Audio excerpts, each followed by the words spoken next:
गुरुदेव आचार्य श्री 180 विमल सागर जी महामुनि राजे की, परम पूज्य प्रणाम गुरुदेव आचार्य श्री 180 सन्मति सागर जी महामुनि राजे की, परम पूज्य बुंदेलखंड के विद्वाचार्य प्रमुख शिवराचार्य सूरी के आचार्य गुरुदेव श्री विलास सागर जी महामुनि राजे की, परम पूज्य श्रवणाचार्य आचार्य श्री विशुद्ध सागर जी महामुनि राजे की, परम पूज्य श्रवणी गणनी नारिका विशिष्ट श्री माता जी की, अहसामय विश्व धर्म की।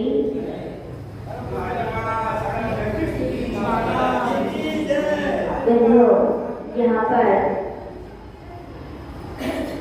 परम पूज्य गणाचार्य गुरुदेव श्री विलास सागर जी महाराज की विदुषी गणनी नारिकाओं में एक गणनी मालिका विशिष्ट श्री माता जी जहाँ पर विराजमान हो, वहाँ पर हम जैसे अबोध लोग यदि कुछ बोले तो शोभा को प्राप्त नहीं होते, फिर भी समर्दर्शन के निराकार, समय ज्ञान के मुरादान, समय चारित्र के श्रेष्ठ आचार्य स्वरूप परम श्रद्धेय परमाराध्य पूज्य गुरुदेव की सन्निधि में रहकर जो कुछ सीखा जो कुछ पाया वही आपको कहने का प्रयास करेंगे। पूज्य गुरुदेव के चरणों में रहकर बहुत कुछ पूज्य गुरुदेव ने सिखाने का भरपूर प्रयास किया। उनमें से कुछ जो सीख पाए वो स्मरण आ रहा है कि पूज्य गुरुदेव ने आचार्य पूज्यपाद स्वामी के ग्रंथराज इष्टोपदेश, जिसका नाम है इष्ट उपदेश ग्रंथ पढ़ाया था, वहाँ की बहुत अच्छी कारिका मुझे लगती है। तो उस कारिका के विषय में कहा गया है, अविद्या विरम ज्योति परम तद्द्रष्टव्यं तदेष्टव्यं तद्दृष्टव्यं मुमुक्षुभिः।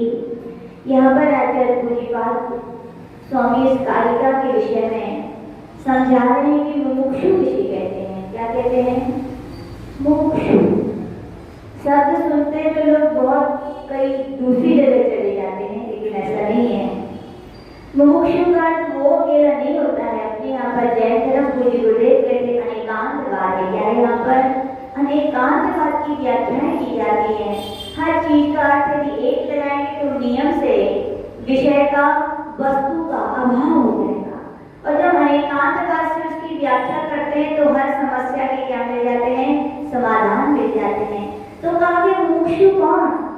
तो अच्छे लोगों ने वहां पर पूरी बात कह रहे, अविद्या विद्रम ज्योति परम ज्ञान महामहल, जिनके अविद्या का क्या हो गया? विद्रोह, यानी कि अविद्या जिनके जीवन से चली गई और जिनके जीवन में परम ज्ञान की ज्योति, जिसे आत्मज्ञान कहते हैं, उस आत्मज्ञान की ज्योति जिनके अंदर आती है, मुमुक्षु वो क्या है?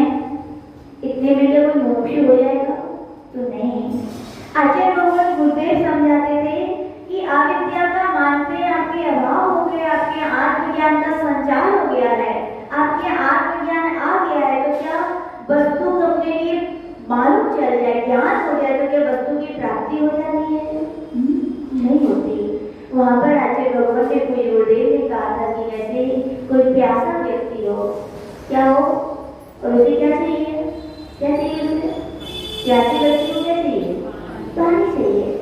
तो ये पानी चाहिए, तो आप खुद ही सोचिए, जब हमें प्यास लगती है तो पानी के विषय में कहीं से गुजर रहे हो, मान लीजिए बड़गांव से निकल रहे हो, और तो प्यासा व्यक्ति क्या पूछेगा? बड़नगर वालों से बोली क्या पूछेगा? पानी कहाँ है? उसके मन में, अंदर में उसके पूछा जाए, भैया तुम क्या सोच रहे हो, क्या विचार कर रहे हो, तुम्हें किस चीज की इच्छा है? तो क्या बोलेगा? मुझे पानी की इच्छा है। और तो यहाँ तक भी कहा जाता है, हमें लग रहा है कि वो व्यक्ति सामने तालाब से निकल रहा है, हमें लग रहा है कि वो मंदिर से निकल रहा है, हमें लग रहा है कि वो मंदिर के दर्शन कर रहा है, हमें लग रहा है वो उससे बातचीत कर रहा है, तो हमें देख रहा है। लेकिन वास्तविकता में व्यक्ति से पूछा जाए कि भैया तुम्हें क्या दिख रहा है, तो वो लोग क्या बोलेगा?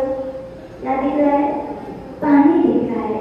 तो यहाँ पर कहा गया, जैसे उस प्यासे व्यक्ति के लिए प्रश्न भी होते हैं तो पानी के होते हैं, इच्छा भी होती है तो पानी की होती है, और आचार्य भगवान कह रहे उसे जो कुछ भी दिखाई देता है तो क्या दिखाई देता है? केवल पानी। वैसे आचार्य भगवान कह रहे मोक्षु यानी कौन? मुमुक्षु यानी जिसे आत्मज्ञान हो गया है, जिसे आत्मा की परख हो गई, अब वो पूछेगा, किसके विषय में पूछेगा? बोलो, किसके विषय में पूछेगा? आत्मा के विषय में ही पूछेगा। उसके अंदर आत्मा की इच्छाएं जानोगे, भैया आपकी क्या इच्छा है? तो क्या बोलेगा? मुझे जिसे आत्मा का ज्ञान हुआ है, अब मुझे इच्छा है तो किसकी है? उस आत्मा की है। और तो और हमें लगता है कि वो दुनिया के सारे गेय पदार्थों को देख रहा है, लेकिन वास्तविकता में उसे क्या दिख रहा है? क्या दिखेगा उसे? आत्मा दिखती है। तो आचार्य भगवान कहते हैं कि मुमुक्षु यानी वो जिसे आत्मा के विषय में ही प्रश्न होते हैं, आत्मा के विषय में ही जिसकी इच्छा होती है, और आत्मा के विषय में ही वो क्या है? जहाँ देखता है उसे आत्मा ही दिखाई देती है।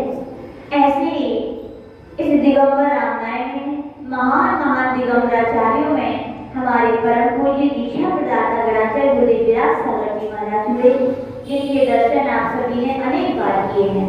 और पूज्य गुरुदेव के साथ हम लोग सब माड़ी माता जी भी थी, सब लोग 2013 में यहाँ पर आए थे। और यहाँ पर याद है गढ़नी माता जी, विशुद्धमती माता जी का 50वां दीक्षा दिवस यहाँ पर मनाया जा रहा था। पूज्य गुरुदेव के विषय में यदि हम अंतरंग उनके ज्ञान के विषय में हम लोग ने जितना अनुभव किया, तो पूज्य गुरुदेव के जीवन में जितने भी प्रश्न होते थे वो क्या होते थे? आत्म कल्याण से भीगे हुए होते थे। चाहे वो अपने विषय में सोचते हो या पर के विषय में सोचते हो, जब भी उनके प्रश्न होते थे, कोई व्याख्या होती तो किसके विषय में होती थी? आत्मा के विषय में। उनकी इच्छा भी हम लोग ने देखी, तो उनके जितनी आत्म कल्याण के विषय में इच्छा रखते थे, उतनी वो क्या करते थे? इस सारे संसार के जीवों का भी क्या हो? कल्याण हो। ऐसी उनकी अपूर्व धर्म ध्यान, अपार धर्म ध्यान से भरी हुई होती थी, इच्छाएं होती थी, कामनाएं होती थी, और उन्हें दिखाई देता था। तो क्या दिखाई देता था? वो सब कुछ करते थे।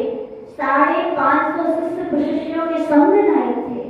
कितनी बड़ी बड़ी महान टीकाओं के लेखक थे, महान कार्यों को संपादन करने वाले थे, लेकिन फिर भी सब कुछ करते हुए भी उन्हें दिखाई देती थी। जो कौन दिखाई देती थी? केवल एक अपनी आत्मा दिखाई देती थी। क्या करना? पूज्य गुरुदेव ने इतनी उत्कृष्ट समाधि की है, सब लोग चर्चाएं करते हैं, लेकिन हम लोग ने अनुभव किया क्या सरलता सहजता में हो जाती है? इतनी श्रेष्ठ समाधि नहीं हो पाती भैया। जिन लोगों ने जैसे विद्यार्थी जिंदगी भर यानी साल भर पढ़ाई करते हैं, तब अंतिम में जाके एग्जाम में पेपर में वो अच्छा कर पाते हो, रिजल्ट अच्छा आता है। वैसे याद रखना, पूज्य गुरुदेव कहते थे साधक लोग भी सारी जिंदगी क्या करते हैं? वो साधना करते हैं। वो अपने आत्म कल्याण की भावना से भीगे रहते हैं। आत्म कल्याण ही उन्हें दिखाई देता है। सब कुछ करते हुए भी यदि देखते हैं तो उसको देखते हैं, व्यक्ति आत्मा को देखते हैं। और ऐसे ही परम पूज्य गणाचार्य गुरुदेव विराट सागर जी महाराज थे, जिन्होंने अपने जीवन के संयत जीवन के हर एक क्षण में किसको देखा? अपने आत्म कल्याण को देखा। हर समय उन्हें अपनी आत्मा दिखाई दी, और इसी का परिणाम था कि जब पूज्य गुरुदेव का लालना नगर में स्वास्थ्य बिगड़ा, अपना स्वास्थ्य बिगड़ता है तो अपने लिए कौन दिखाई देता है? शरीर, वेदना, पीड़ा, यही दिखाई देता है।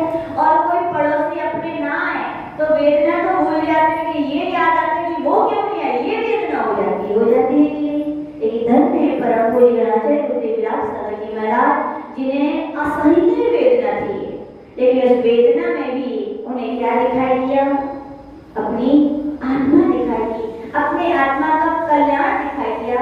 इसी का ही परिणाम रहा कि पूज्य गुरुदेव ने अंतिम समय भी अपूर्व समता के साथ अपनी साधना के कलश को क्या किया? उस साधना के मंदिर के कलश को क्या किया? उन्होंने आरोहण किया। ऐसे पूज्य गुरुदेव श्री विराट सागर जी महाराज गुरुदेव के चरणों में शुद्ध आचरण भक्ति सहित बार नमोस्तु करते हैं। पूज्य गुरुदेव से यही भावना रखते कि पूज्य गुरुदेव हमारे जीवन में भी प्रश्न हो आत्म कल्याण के हो, इच्छाएं हो तो आत्म कल्याण की हो, और हमें कुछ भी दिखाई दे तो क्या है? आत्म कल्याण के सूत्र ही दिखाई दे। ऐसी हम पूज्य से प्रार्थना करते हैं। आज हमारा बड़ा सौभाग्य कि पुनः हमारी बड़ी माता जी कहलाती, हम लोग कोई अलग नहीं है।